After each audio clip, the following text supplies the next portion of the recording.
facetiously. I was raised in the Ozark Mountains of southwest Missouri. I am a hillbilly girl with a big old education.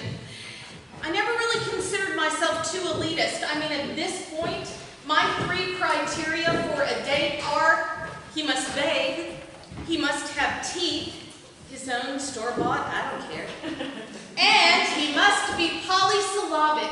And oh my God, if he knows what that means, he scores giant points. But vicious. Dawn, you're not vicious. Vicious.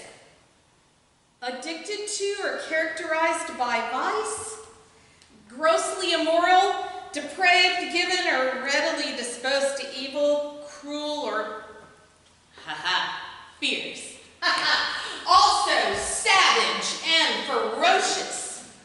I am, as you will come to see, viciously, savagely, ferociously walking my path. And here's what I've learned. You can't run around important problems. You can't run around them no matter what you do.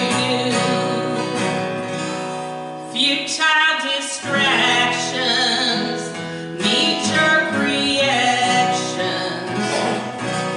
You can't run around what you're meant to walk through.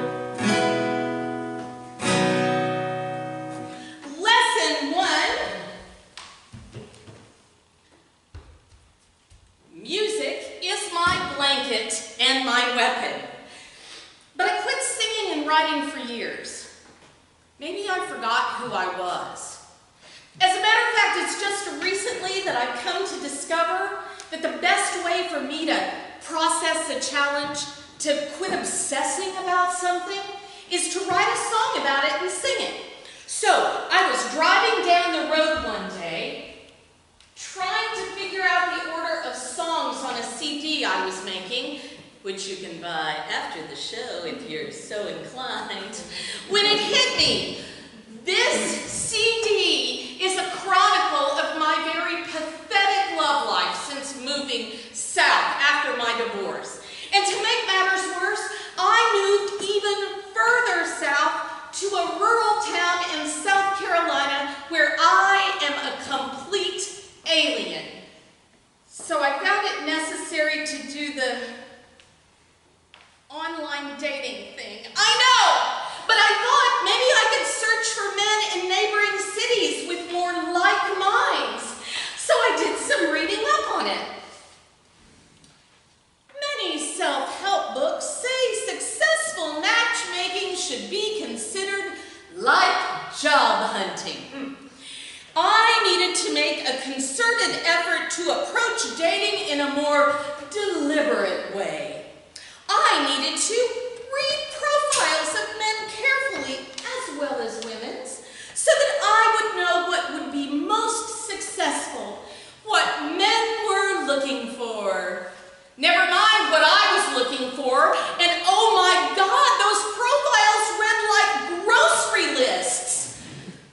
So armed with that brilliant knowledge, and lots of unsolicited dating advice, I wrote an online profile.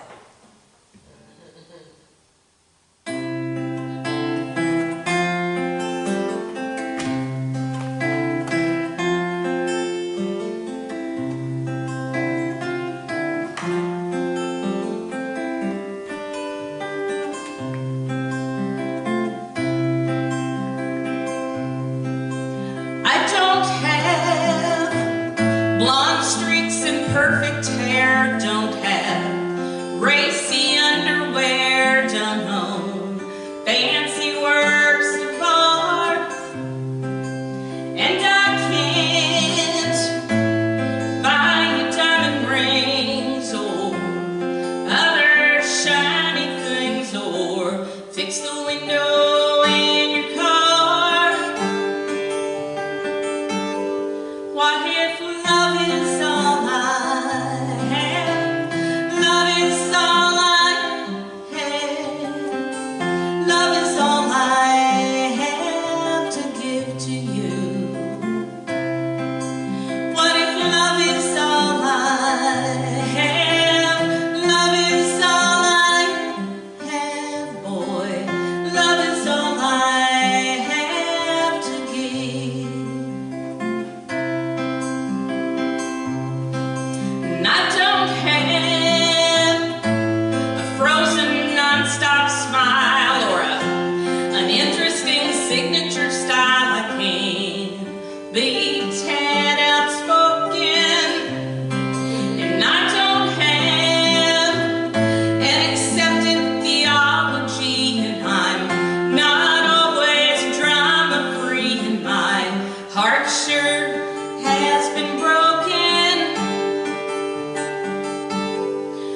the answer.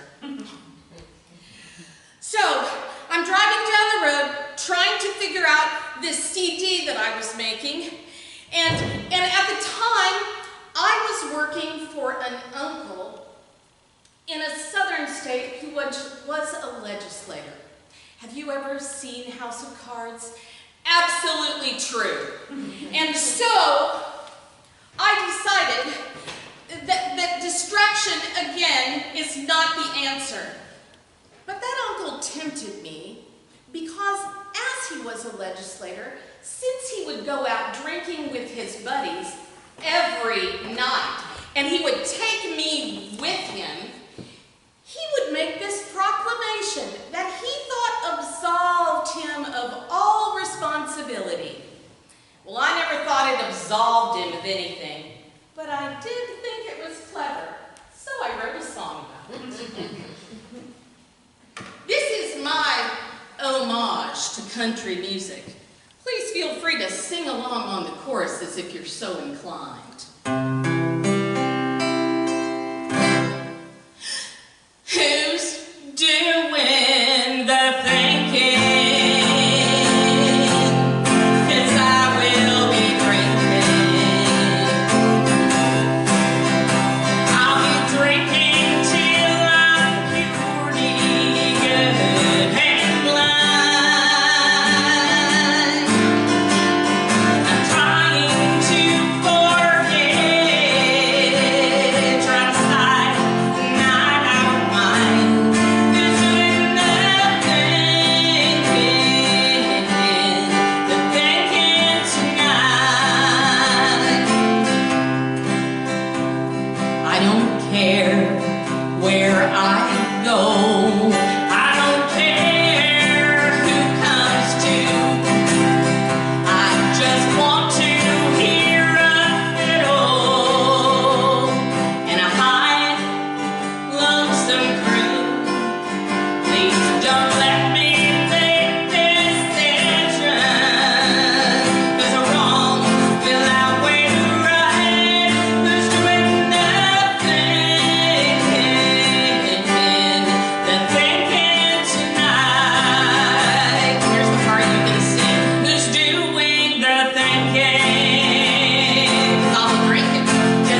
judgments about the men I date. Getting a date is not the problem. Wanting to go out a second time is the problem. So, I decided then, lesson 3, wait. I decided to do some reading up on this. According to a 2012 article in Salon, it says, there's truth to the phrase opposites attract, but having conflicting fundamental values, not so much. So it turns out that my snap judgments were right on the money, especially when it comes to lesson 3, politics matter. The Republican was my first online date. He said he liked my profile because I said I was a fiscal conservative and a social liberal, and he said he was too. We talked on the phone. He was funny. But somewhere in the middle of the conversation, he mentioned Fox News. I said, you don't watch Fox News, do you? Because that could be a deal breaker. He said, you don't watch Keith Olbermann, do you? Because that could be a deal breaker. I said I would sleep with Keith Olbermann. We laughed and decided to meet for dinner. I mean, I thought, heck, if he's a nice guy, we'd cancel each other out in the polls. But I told him I didn't want to talk about religion or politics on the first date. Well, turns out he was a big, fat, freaking Tea Party conservative Yankee, and I don't know what he thought social liberal meant. Perhaps a lady bigot that likes to party. Oh, and politics was all he wanted to talk about. And when I say talk, I don't mean discuss. He talked, and he took 7 siete text messages and phone calls during our date. After he ordered for me without asking me what I wanted, he blathered on and on about the global warming conspiracy, about how he didn't want to pay for any lazy ass's health care, but the nail in the coffin. And he knew my day job is as a university theater professor in a public university. He said, and I quote, well, I don't know why we support the arts in schools. That's just a bunch of bullshit, isn't it?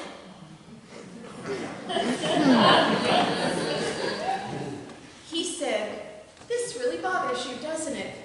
Yes. He said, well, I'm just kidding. I said, not funny. I excused myself to go to the restroom because at that point I didn't know whether I was going to burst into tears or throat punch him. When I came back, the check had arrived. I said, as I do, may I help you with that? Look, if a guy asks me out, I figure he pays, right? He said, we'll just split it down the middle. And remember, he ordered for me. I threw money on the table. I ran to my car. He followed me to protect me. And when we got out there, he tried to stick his tongue down my throat. Ugh. And then he called me the next day and asked me out again. Which leads me to lesson 4. Dick pictures are not seductive.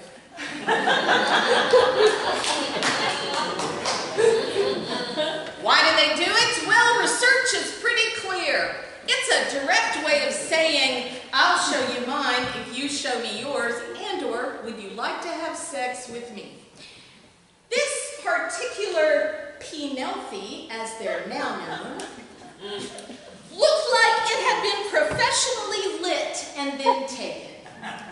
I said, over a text, don't you think that's a little inappropriate and abrupt considering we've never met? No. So you mean if you and I met in a bar and you found me attractive, you would walk up to me and just pull out your junk? I don't think we're a good match. Men are so freaking weird, which is why, lesson 5, no one will ever measure up to my grandpa.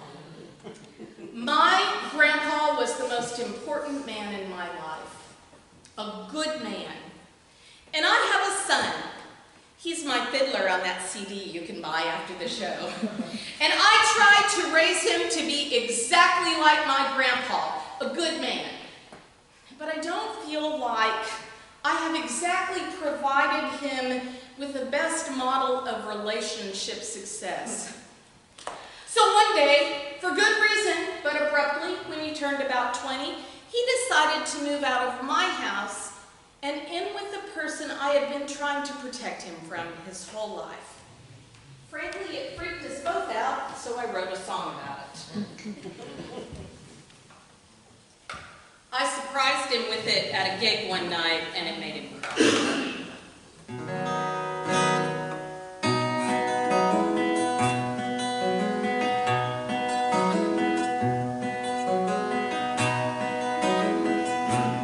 No more forks in the sink, no more clothes on the floor, no more car stereo shaking my windows and doors, no more late night rides to look at Christmas lights. What will I do with my nights? What do I do?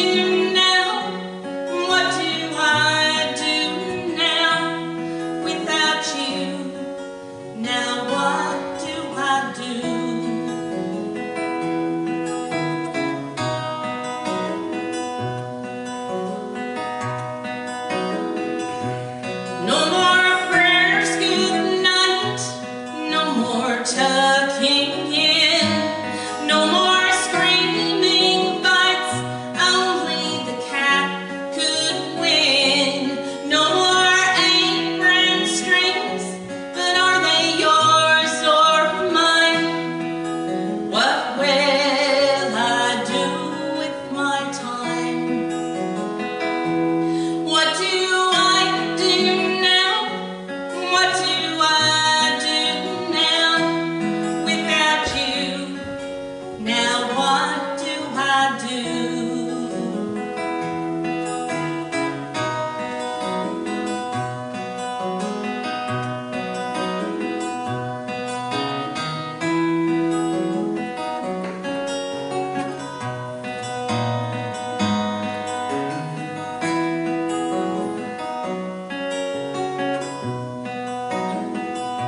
I guess I'll find my way like I did before you came. We'll both be okay.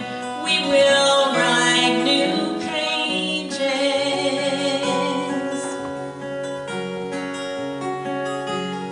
But tonight, what do I do?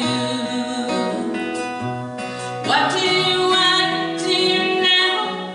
What do I do now without you? Now what do I do?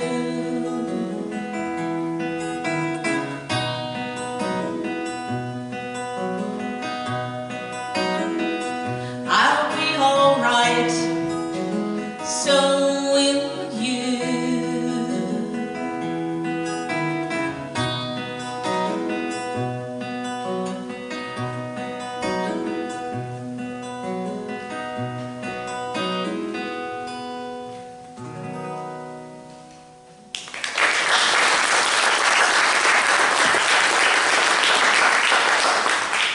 And then he moved back in to us. I just realized this is sort of was hitting the bottom of my guitar. If this falls out, we're all in big trouble.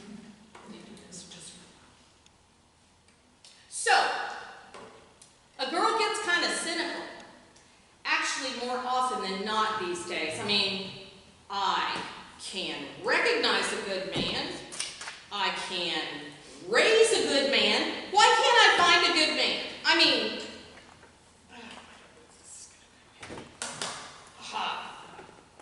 at this point, all the men that are interested in me are not men I would date, and the ones I'm interested in aren't interested in me. I mean, I swear to God, I don't know if it is better to date and date and date and be miserable, or sit at home alone on my couch and be miserable. But you know, when I'm alone, when I hermit up, that's when I write the most. Because maybe that's when I remember who I am.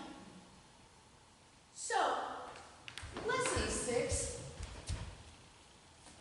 loneliness can be healing. In the midst of a very lonely time, I decided I better get back out there. So this guy called me up and I agreed to go on a date with him to a wine and tapas bar. Y'all, I don't remember anything about this date at all, except the guy was incredibly boring, but the tapas were really good. So, okay, I'm an actor, and sometimes emotion wells up in my body and I have to let it out. So after about 45 minutes, I had had all I could stand. So I excused myself to go to the restroom. I went in there, I stood in front of the mirror, I was all alone, and I flailed like this. Oh my God!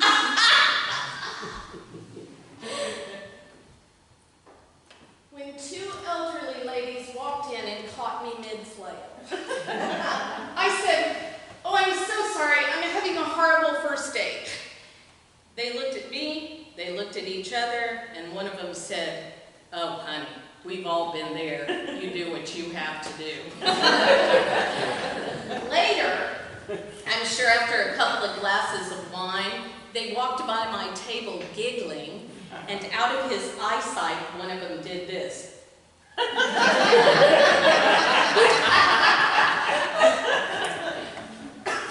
And sometimes I get emotional. But that's because, lesson 7, I'm vulnerable, and that's okay. People lie. People lie about their age. I lie about my age, not because I'm ashamed of how old I am, but because early on, an inordinate number of men 20 years older than me kept asking me out. And I swear, if I'm elitist anywhere, it's here. If you read my profile, it says, I kayak, I camp, I hike, I'm active. So again, in a dry spell, this man messaged me, almost my father's age. He was fairly attractive. He seemed pretty interesting. So I thought, I will not be ageist. We agreed to meet at a Starbucks for coffee. I got there first. When I looked up, there he was, standing in the doorway, using a cane! A cane! And in his first 4 sentences, he belittled women, bashed Obama, and insulted anyone that wasn't his particular religion. That entire piece of misery lasted 12 minutes and motivated me to put my sister's age on my profile. I have had men lie about their height. Their height! And of course they lie about their marital status. But the man that takes the cake, the man that motivated 2 songs. I was at a music festival, a big one. And those dating apps are location specific, they track you. So this quite famous bluegrass songwriter found me and then found my music online. So he messaged me, "Hey gal, you're pretty good. Why don't you come to my house after the festival and we'll pick and sing, maybe write a little bit with him?" Yes! Now look, I asked my friends that knew him what he was like, and they said, well, you know, he seems harmless, maybe a little weird. And I thought, well, what bluegrass guy isn't a little weird? So I after that festival. Turns out, picking, singing, and writing, not at all what he had in mind. When he went in for the grope, I was so startled that I shouted no, and I slapped him across the nose like a puppy. He retreated to his recliner and said, "Well, if you want to have sex, I'll be right over here." As I was driving home, in the middle of the night, getting angry, oh, more angry and more angry, I wrote a murder song.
does keep me from going to prison, the whole writing and not. But I kind of felt guilty because I have this complicated relationship with guns, so I thought, you know, I should write a song that tempers it a little bit, right?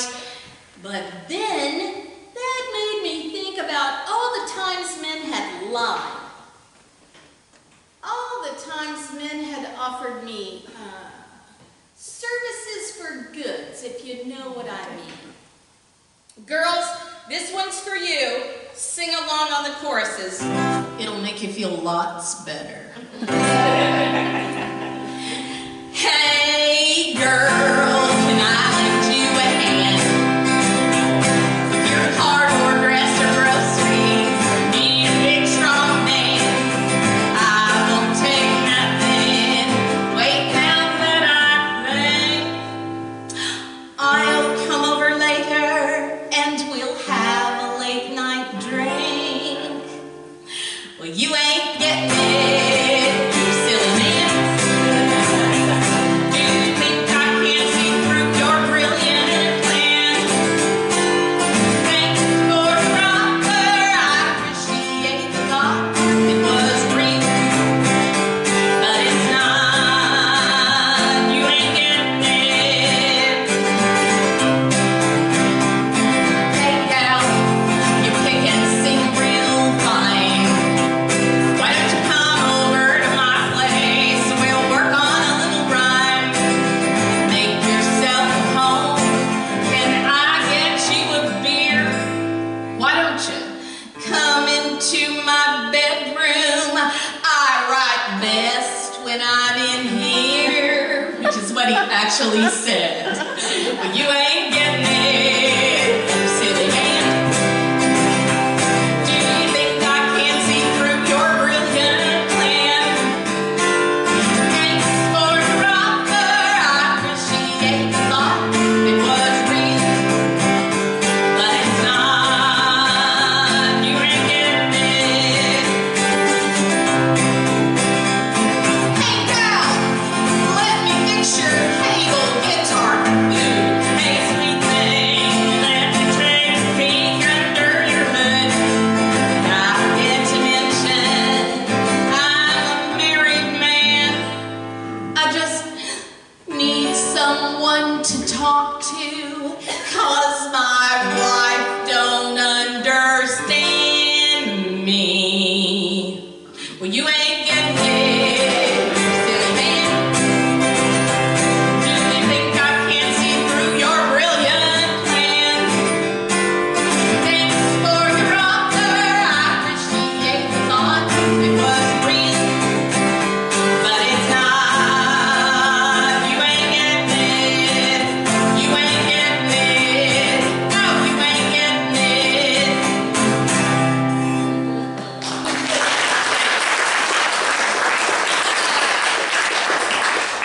I once sang that to a group of old men without any prompting. They all went, my, don't understand. Lesson 8. Do what you love. I learned this lesson from a pirate.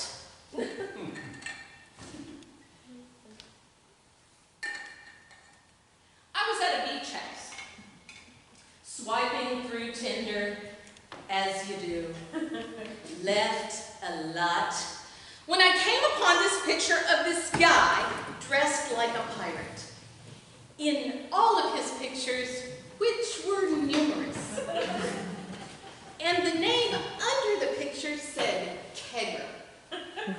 I thought, well, he's got to be interesting, so I hit the heart button. He immediately answered me back and said, "Hi, I'm a pirate on a tourist pirate ship." And I said, "Hi, I'm a singer-songwriter and a theater professor." And he said, "Wow, is there any way I can hear your music?" And I said, "Yes. If you send me your whole name, I'll send you my website, which is my whole name."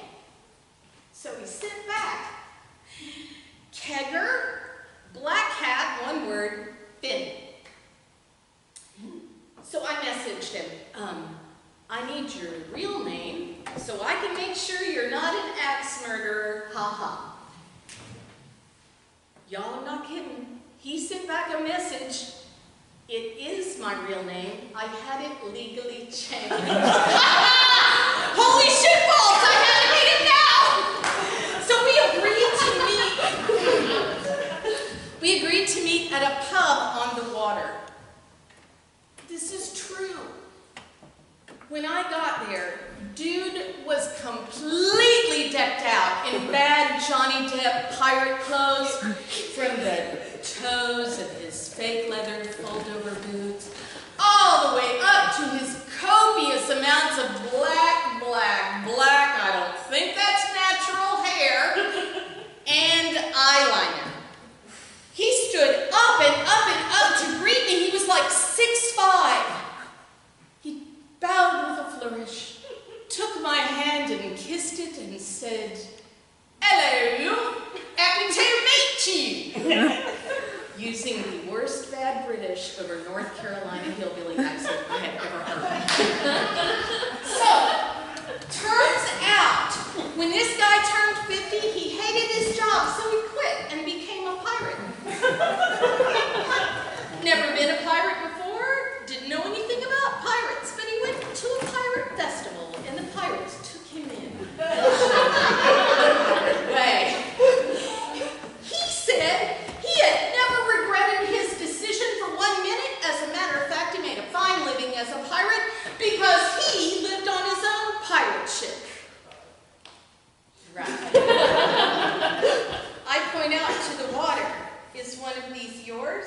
He says, "Yes, the one flying the Jolly Roger, of course, except the one flying the Jolly Roger was this teeny tiny little blue sailboat. I mean, like, I don't know how the guy fit on it. He must have had to sleep in a fetal position." He said he was saving up for his own dinghy one day. Not exactly the model of stability I was looking for. But y'all, I'm so grateful I met the pirate because that guy is doing exactly what he wants to, when and where he wants to. And guess what? Right now, I am doing exactly what I want to, when and where I want to, and I'm going to keep doing it even though people think I'm crazy. You want to know why? Wow. I'll tell you why, because I am so worth it!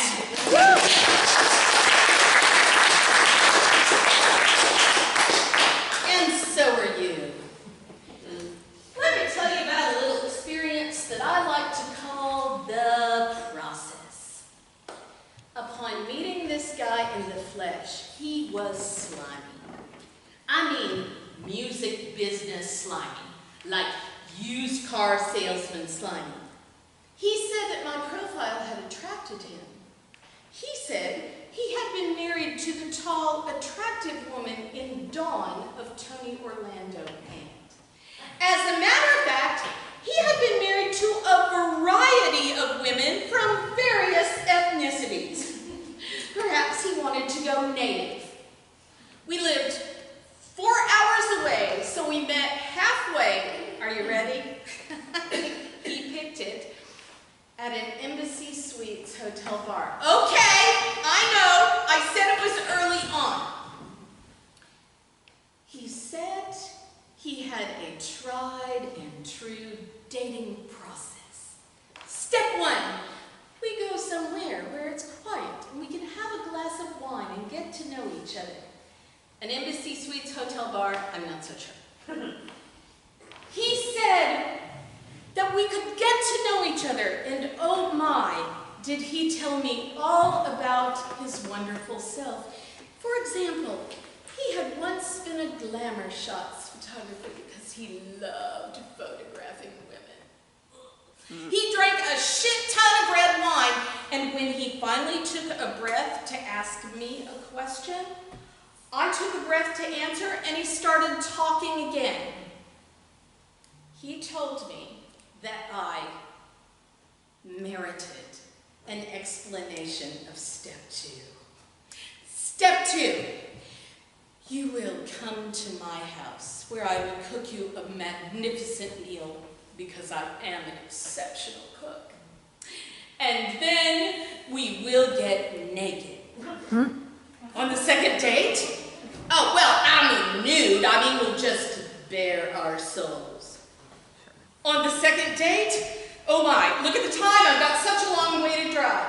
He followed me to my car, and he said, Dawn, while you are an amazing woman, I think I'm going to have to take a day or two to process this. I said, I think I'm going to have to take a day or two to process this too. So, after a couple of really short emails where he told me that he knew I was anxiously awaiting his decision, I got a very long email with lots of dating advice that said, well, I am a beautiful woman. He knew that if we lived closer together, we would be the best of friends. But he didn't think we were matched as a couple. He was so sorry. He hopes I wasn't too disappointed. Oh, I answered him back. I said, you are correct. We are absolutely not matched as a couple, asshole. You know, this whole dating journey has led me to discover a lot about men that I am embarrassed to say I didn't know. For example, lesson 10, I did not know men could say no. So, I came to believe that I had a different problem. See, I've never been the kind of girl that can jump from bed to bed to bed and not get emotionally attached. I've always envied women that could do that. So I thought, maybe I need to conduct an experiment. Maybe I need to do it. The big IT. But I need to do it with someone safe, someone that I could trust, but someone I wouldn't want to have any sort of committed, lasting relationship. So coincidentally, one of my high school friends had just found me on Facebook. Now, this guy and I really were special friends in high school. I mean, our dads were both teachers, we were both band nerds, and our last names were together in the alphabet, so we always had to sit by each other at assemblies. All of our friends thought we should have dated. I don't know, we just never did. I mean, he had girlfriends, I had things to do. So we decided that the next time I was home, we would meet for dinner. Y'all, closed the place down. So much fun, so much flirting and innuendo from him. When we finally closed the place down and went out to our cars, this restaurant just happened to be by a hotel. And I just happened to have brought an overnight bag.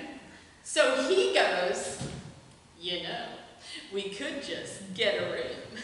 And I go, giddy up. But then he goes, I can't. I have a tea time at 7:30 in the morning. What? What? I mean, I didn't know men could say no. Well, I guess I knew some could, but not this one.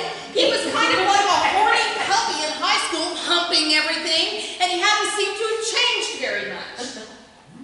So I obsessed and obsessed and obsessed about that one. And I wrote my greatest hit, which you can find on that CD that I mentioned after the show. This is my blues song.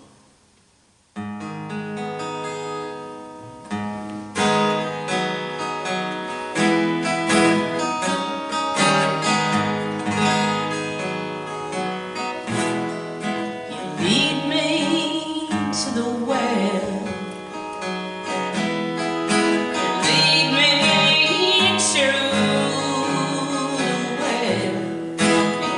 Jump right in, don't know what to think. Lead me to the well, but you won't let her drink. Out last night to numb my pain, and seeing you in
it just my luck ain't, or maybe you're ashamed of the size of your bucket.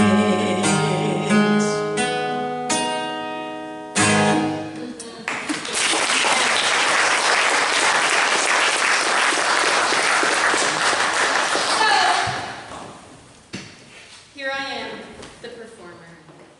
There you are, the audience. And here it is, almost the end of the show. And I know you're wondering, what is the lesson? What's the bonus lesson you've learned from all of this? Are you? Yeah. Yes. Yes. That wasn't very enthusiastic. Are you? Yes. I got nothing. I'm sorry, I'm still making it. But I guess if I have to identify a bonus lesson, it would be this. You gotta walk your own path. Positive. I try to be authentic, but most of all, I savagely, ferociously, viciously walk my path. Because I'm the vicious hillbilly.